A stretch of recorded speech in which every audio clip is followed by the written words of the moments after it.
बिस्मिल्लाहिर्रहमानिर्रहीम। अस्सलामुअलैकुम वरहमतुल्लाह। उम्मीद है जी आप सब खैरियत से होंगे। मेरी बताई हुई एहतियात, हिदायत और नुस्ख़ाजात पे अमल करके एक सेहतमंद और खुशगवार ज़िंदगी गुजार रहे होंगे। अच्छा जी, बगैर किसी तमीद के आज मैं अपने प्रोग्राम की तरफ चलता हूँ। आज का जो मेरा प्रोग्राम है वो है हल्दी। हल्दी के मुतालिक आज मैं आपको डिटेल से बताऊँगा। तो हल्दी के मुतालिक बताने से पहले मैं सिर्फ आपको एक हकीम साबिर मुल्तानी रहमतुल्लाह अलैह, जो उनका तिब्ब एहसान है और जो हुक्मा के समझ लें उस्ताद तस्वुर किए जाते हैं, हुक्मा इनसे वाकिफ़ होंगे। वो फरमाते हैं कि जैसे जिस्म में किसी भी इंसानी मशीन के अंदर, किसी भी आम मशीन के अंदर जैसे मोबाइल की ज़रूरत होती है, इसी तरह मोबाइल के बगैर कोई मशीन नहीं चल सकती। इसी तरह हल्दी जो है वो इंसानी जिस्म का मोबाइल है, हल्दी और देसी घी। तो हल्दी के मुतालिक मैं बता दूं, तर गरम इसका मिजाज है। हल्दी के इतने बेशुमार फ़वाइद हैं, इतने बेशुमार फ़वाइद हैं कि अगर मैं उसके ऊपर 10 प्रोग्राम भी बनाऊं तो वो भी थोड़े पड़ जाएंगे।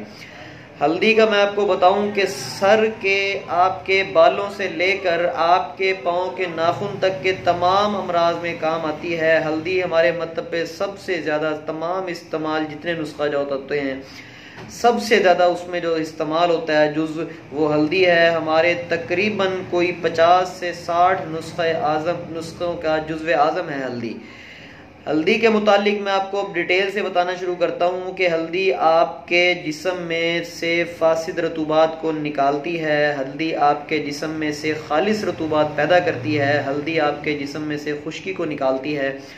हल्दी आपके दिमाग के लिए, कुव्वते बसर के लिए, आँखों की कमज़ोरी के लिए, जिन लोगों को आँखों की कमज़ोरी हो, जिन लोगों को दिमाग की खुश्की हो। अब मैं आपको सर से लेके पाँव तक हल्दी के फ़वाइद बताने लगा हूँ। एंड में मैं आपको उसके इस्तेमाल का तरीका भी बताऊँगा।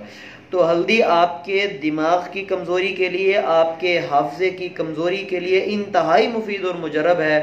हल्दी आपकी आँखों की कमज़ोरी के लिए, आपकी कुव्वते बसारत बच्चों की हो खा वो बड़ों की हो, अगर उसके अंदर कोई कमी है, उसके अंदर कोई कमज़ोरी है, आपके अक्सर हजरात हमारे पास आते हैं, ख़वातीन और हजरात, जिनको डॉक्टर कहते हैं कि आपकी आंखों के पीछे वाले जो पर्दे हैं वो खुश्क हो रहे हैं और वो आपकी जो बिल्कुल बारीक बारीक वेन्स हैं जो कि आपकी बसारत को आप तक पहुँचाती हैं, वो आपकी श्रिंक हो रही हैं, खुश्क हो रही हैं, जिसकी वजह से कुछ अरसे बाद आपकी बसारत जो है वो जाने का अंदेशा है। उस सूरत में आप हल्दी का इस्तेमाल करें। हम अल्हम्दुलिल्लाह हल्दी इस्तेमाल कराते हैं और बसारत जो है वो वापस आना शुरू हो जाती है।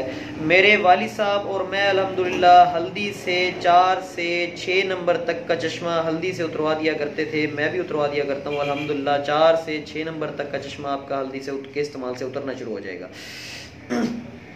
इसके बाद आपके गले के लिए हल्दी बहुत बड़ा टॉनिक है। जिन लोगों को बार बार टॉन्सिल्स का प्रॉब्लम होता हो, जिन लोगों को टॉन्सिल्स की बार बार शिकायत होती हो, गले फूल जाते हो, गले में दर्द हो, तो वो भी हल्दी का इस्तेमाल करें। टॉन्सिल्स का मसला हमेशा के लिए ख़त्म हो जाएगा आपका।